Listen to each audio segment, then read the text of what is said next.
Alright, today is Sunday, May 2nd, 2010, and this is the beginning of an interview with Frederick Barhorst at his house at 12230 Lockard Road in Sydney, Ohio.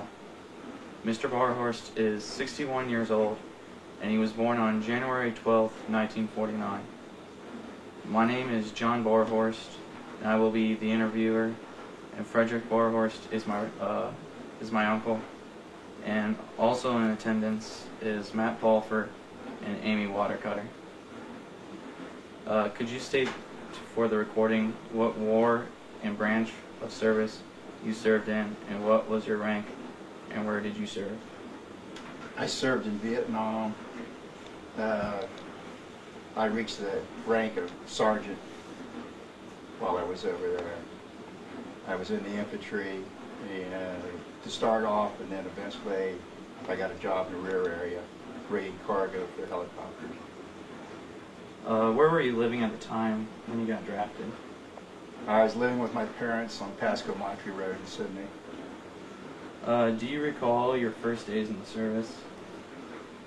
Yeah, there were, I believe it was 26 of us from Shelby County that were drafted and went to Fort Dix, New Jersey on a bus. And probably the thing I remember, the first days when we got there, since it was in February, we were given winter clothing, which consisted of very long coats like they wore in World War II. They looked like German greatcoats.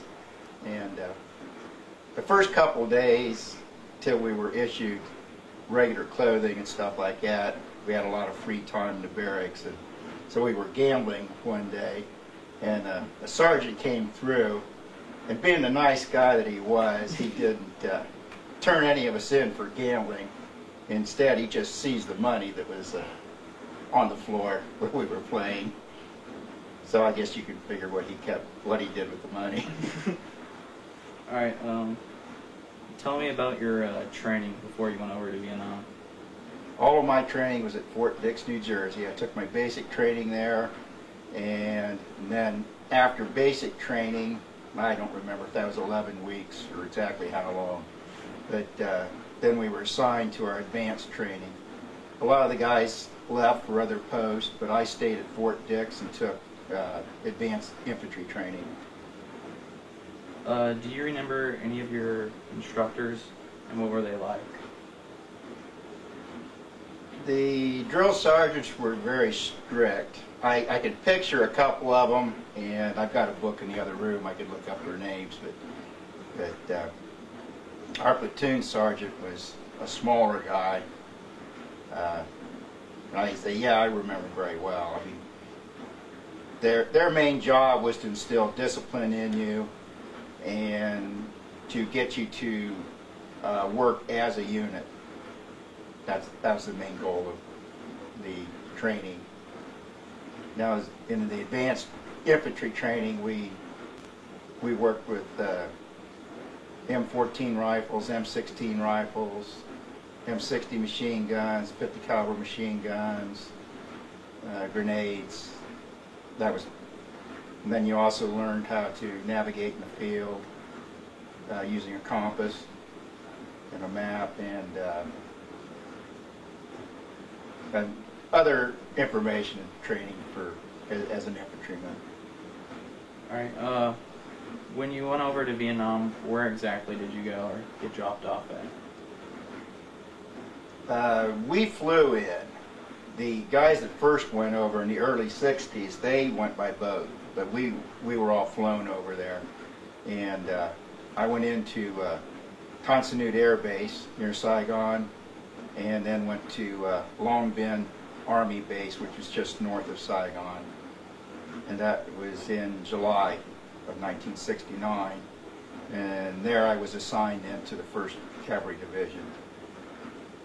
What exactly was your first job in the Army? I was trained as an infantryman, and so I served as an infantryman. I don't remember what fire base we were on when I was sent to the Cav, but I spent a few days on that fire base before I was flown out to the field. with my unit. And my first job then, I walked point, which was, we operated company size, which was 80 to 100 men in a unit. And when you walked point, well, you were the one that went first. So, were you scared? Well, yeah. Were there many casualties in your unit? Yeah, but I wouldn't have any idea what the total number was because they don't all occur at one time. Probably the worst firefight we were in, I would guess that probably a third of the guys were injured or killed. After a heavy firefight or where we took heavy casualties, they would send the company back to Phuc Vinh, which was the CAV's main divisional headquarters, and you were sent there till you absorbed new replacements to give them time to try and acclimate them and break them in somewhat before you went back out to the field. How did you feel like seeing one of your fellow soldiers get shot?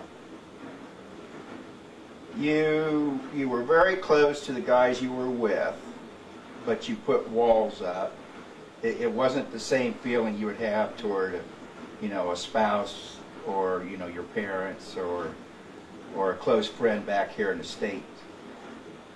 You had to keep your sanity, and then if somebody was hurt or killed, it bothered you, but you still had that wall there that separated it where you were glad it wasn't you.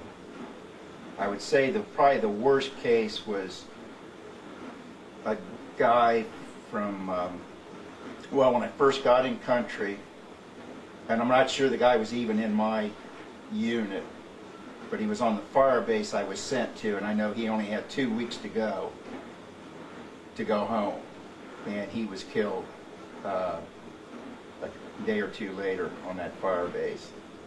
And that one always remembered. And then there was a guy from Dayton, I can't remember his name, but he was in our unit, and he just got married before he went to Vietnam, and then he was killed over there, and I don't know why that one always stuck in my mind too.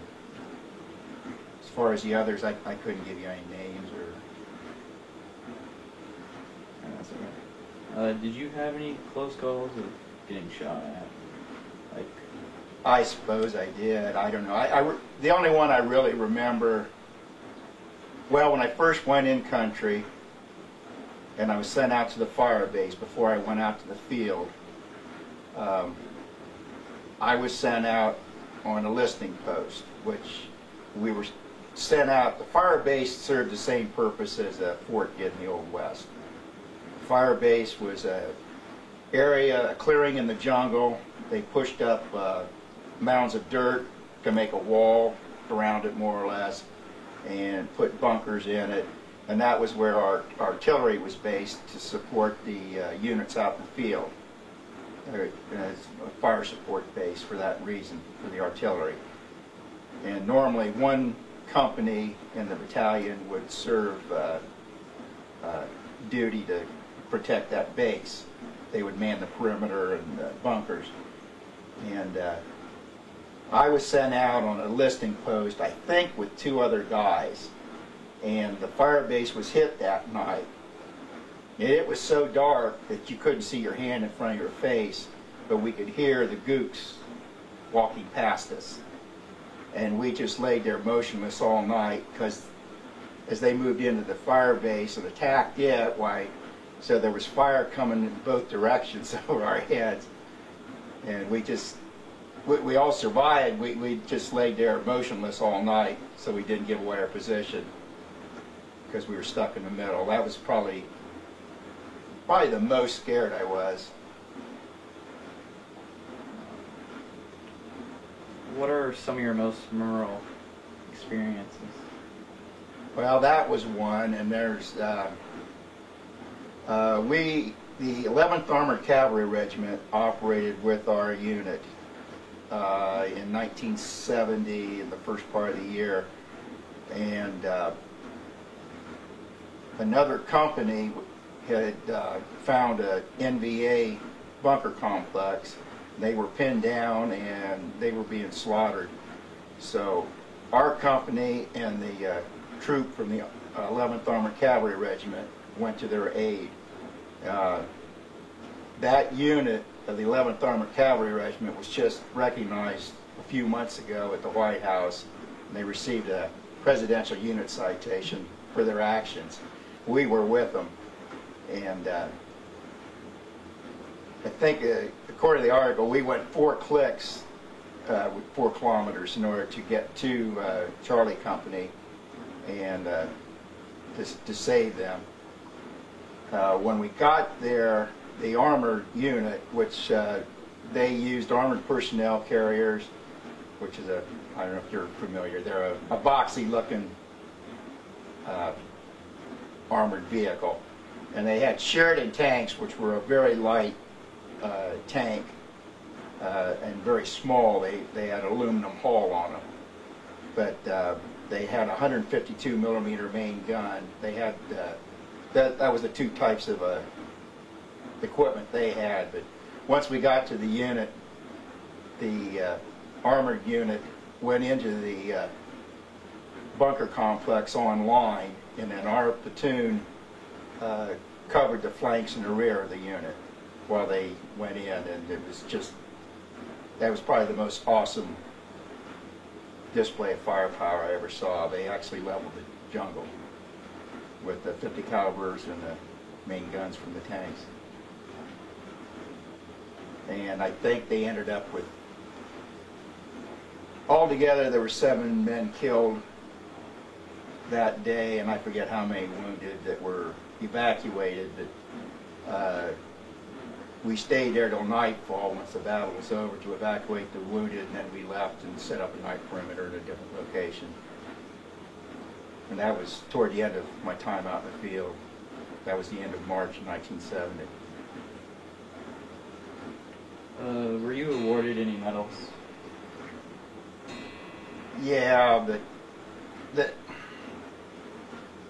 medals, for the most part, in Vietnam, it depended on what unit you were with. And at least as far as the CAV was concerned, not that many medals were really given out. I've read books on other units, and silver stars and bronze stars and stuff were handed out for practically every action.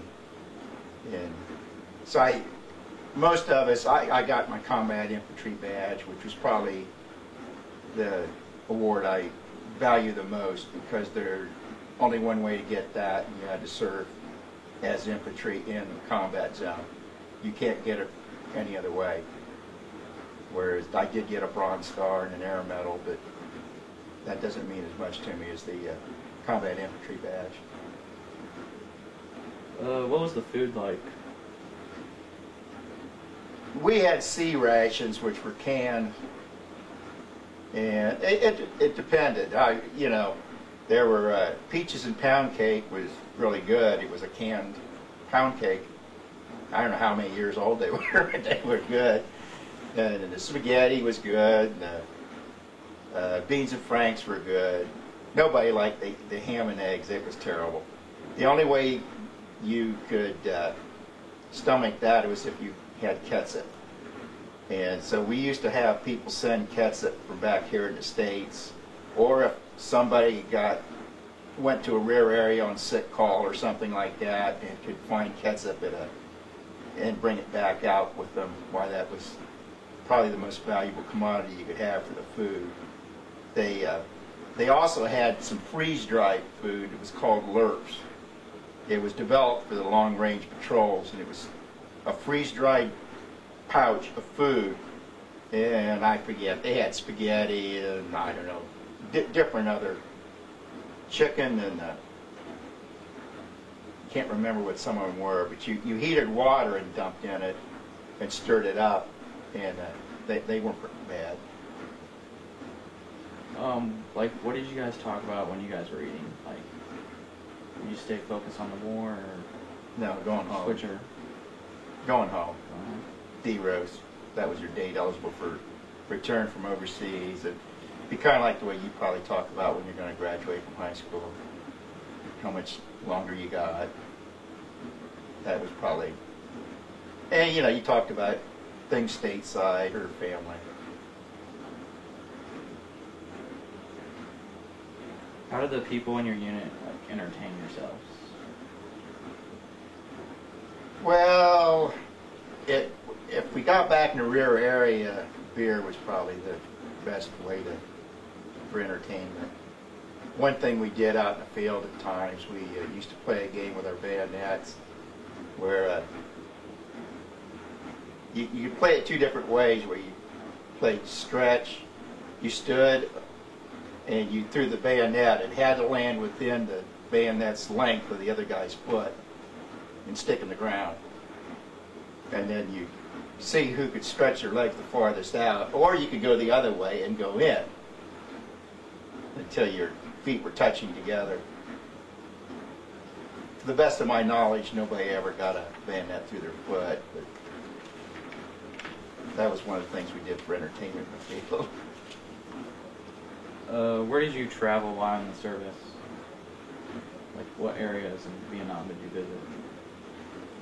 We were in what was known as 3 Corps at that time, which was the area north of Saigon and over to the Cambodian border around Tay Ninh, Quan Loy, and Song Bay. Those are all along the Canadian border, and that's where our unit operated.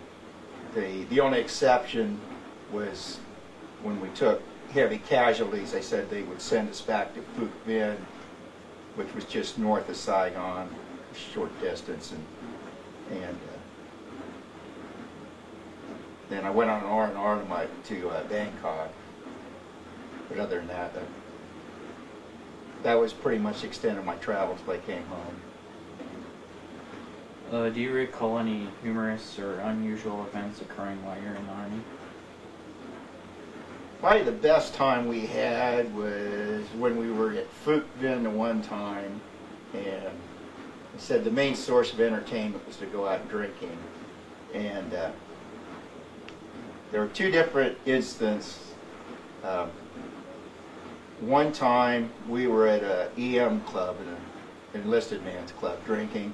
We decided we wanted to go to another club. So when we came out of the club, when we were going to walk across the base to another enlisted man's club, there was a Colonel's Jeep parked there. And so we decided we would borrow the Colonel's Jeep. So one of the guys hot-wired it, and we took the Colonel's Jeep over to the other enlisted man's club. Of course, we didn't park it right next to it. We parked it a couple tents away. Then later that evening, the MPs came around and were asking if anybody knew who had taken the Jeep. Of course, nobody there knew anything about it. Do you remember the day when your service ended? Yeah. It was kind of the reverse of when I went to Vietnam. First, we went back down to Long Binh, and we were processed out. We had to turn in the military script that we were given when we first came in country. That's how what pay you got was military script over there. And we had to turn in everything but the uniform we were wearing. And I always thought it was so stupid because they gave me brand new boots to wear home so I could be processed out, because I had extended my service in Vietnam once I got my job in the rear area rigging cargo, so that I wouldn't have to serve stateside when I came back. So, but they turned around, they gave me brand new boots, which I was going to wear back home to the U.S., and always thought that was really dumb. But anyway, we went to Tan Son Nhut Air Base then and flew back to San Francisco. And I was processed out at Oakland Army Base, which is right next to San Francisco. And that was the same place I'd gone through when I went to Vietnam. Now, that wasn't true of everybody. Some guys went through Fort Lewis in Washington, and I'm sure there were other places that processed them. on my way home, I ran into one of the guys from Fort Loramie that had been drafted with me, Carl Putoff. And Carl was in Vietnam at the same time I was, in a different unit. He was in the 25th Infantry Division while I was in the 1st Cav. And he was in the same area as Vietnam as me, but you know, our units, we'd never met. And it just so happened that when we left San Francisco, we were both on the same plane, and we flew back together. But when I got into Dayton, I tried to call my parents to come and pick me up when I think we landed in Chicago first. But anyway, I couldn't get a hold of them, and Carl said, don't worry about it. So when we got into Dayton, why he and his fiance drove me home. So it was a surprise to my parents when I walked in the door. I mean, they knew I was coming home, and they were expecting a phone call as to when exactly I would arrive so they could pick me up. But they were surprised then when I did show up, since I hadn't been able to get a hold of them. So how did you feel when you got to see your parents again? It was on an individual basis when you first came home. It was, you know, your parents or immediate family was really glad to see you. So I mean, you know, it was a good time. And he said, you know, Carl and them had brought me home, and they stayed for a short while. And the rest of my family was there to greet me, you know. Like, did you have any trouble, like, getting back into things in the U.S.? Like, yeah, it was hard to adjust. Even though I'd had a job in the rear area in Vietnam for the last 3 months I was there, so I wasn't in combat then. When you first came home, you were in Vietnam one day. 2 days later, you were in San Francisco processing out. And, you know, a day or two later, you're back home. In my case, I was a civilian. Now, some guys would have come home, taken a leave, and then been reassigned someplace else. And I'm not sure how that worked out with them, but coming straight home from Vietnam in a matter of just a few days, it was difficult to adjust.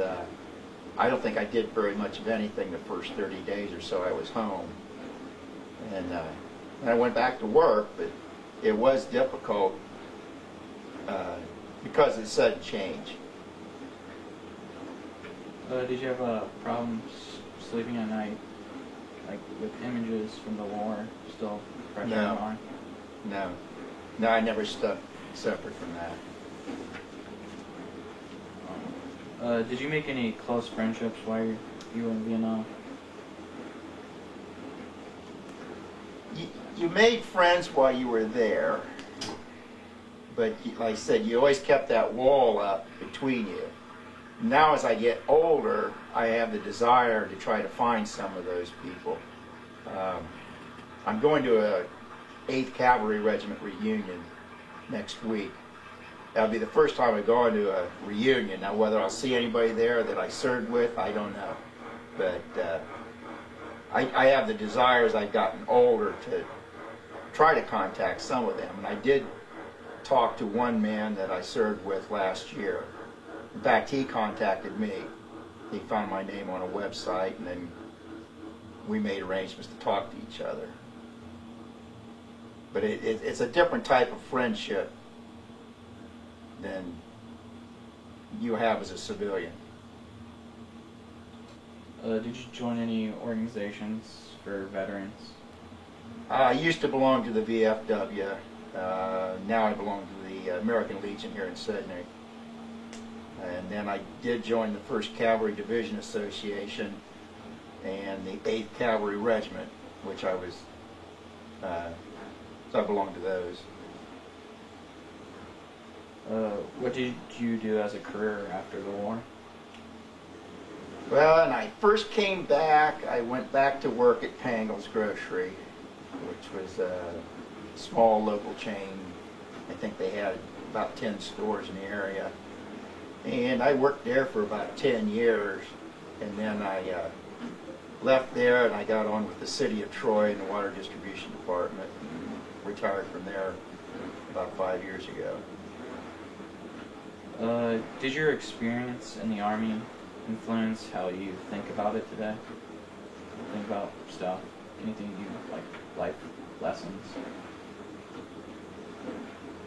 I have great respect for the Army and the military. One thing, if you ever interviewed somebody who was in a non-combat role, their attitude toward the military is very different from somebody who actually served in combat. Those who served in combat had much greater respect for the Army and for the officers they served under. Whereas those who served in, say, a supply role or some other non-combat role, generally speaking, they had a entirely different attitude and didn't have nearly as much respect for the officers that they served under. And then as far as civilian life, I think it made me far more independent. I don't know if I would have had the same attitude toward independence if I hadn't served in the military. In the military, you learned that there were no excuses if you screwed up. If you screwed up, you could get killed or somebody else could get killed. Whereas too many people nowadays have the attitude that if something is screwed up, it's not their fault, it's somebody else's fault. I think that's a real bad attitude that's prevalent among too many people nowadays.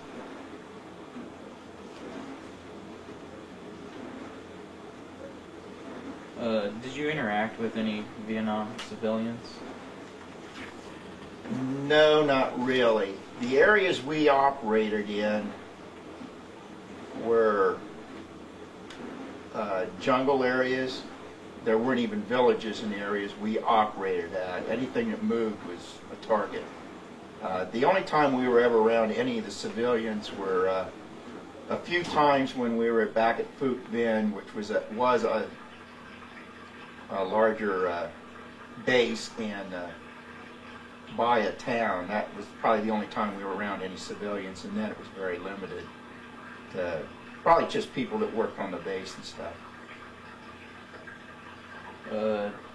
Did the war change your opinion about war? The reasons why you're there? You mean as far as Vietnam? Yeah. Or any war now? Well, there again, I said I have great respect for the military.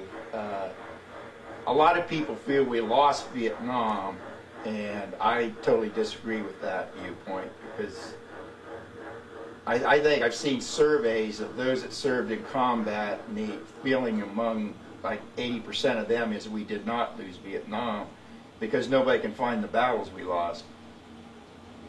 We won every battle.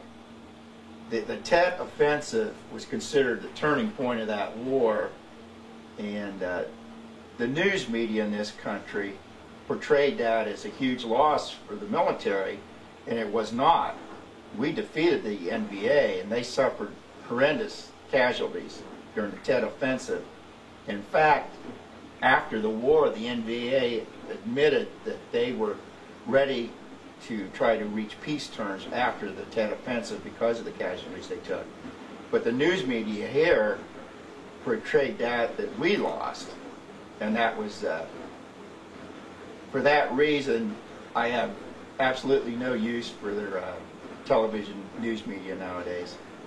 I don't even listen to any of them, because their attitude toward the military has always been so poor, and their treatment of the military has been so unfair.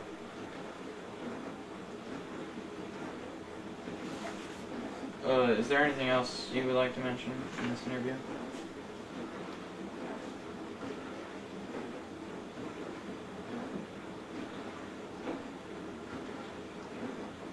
Well, I'm not sure.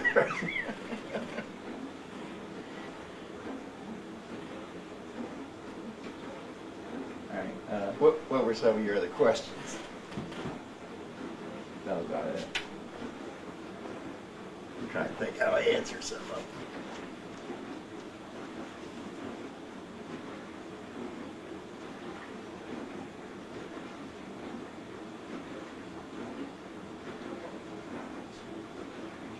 Oh, how long was I in the front lines? I didn't remember you asking that one. I was actually out in the field for approximately 9 months after I first got to Vietnam. I started out as a point man. That was, in our unit, that's the way all the new guys were broke in. They walked point. And it was your job to spot the enemy or a booby trap or that type of thing before anything happened. The longevity of a point man was probably the worst position in the unit to be walking, because if there was an ambush, the point man almost always got it. And after serving as a point man, I couldn't tell you exactly how long, and I was an M60 machine gunner. So I carried an M60 machine gun for a number of months. And then after that, I became a squad leader and made sergeant. So I served my last few months as squad leader. And then when I got ready to go on my R&R, and I don't remember exactly why, I was already in the rear area before I went on my R&R. That part I'm not real clear on as far as remembering, but I went on my R&R in May.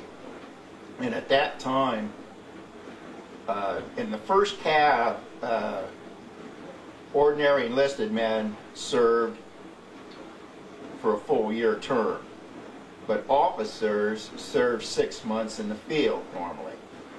So if Captain Armour was our CO at the time, and he was getting ready to be rotated out of the unit. He had served his 6 months in the field. If you could find a job in a rear area and your CO was getting ready to leave, he would sign a release to allow you to take the other job in the rear area.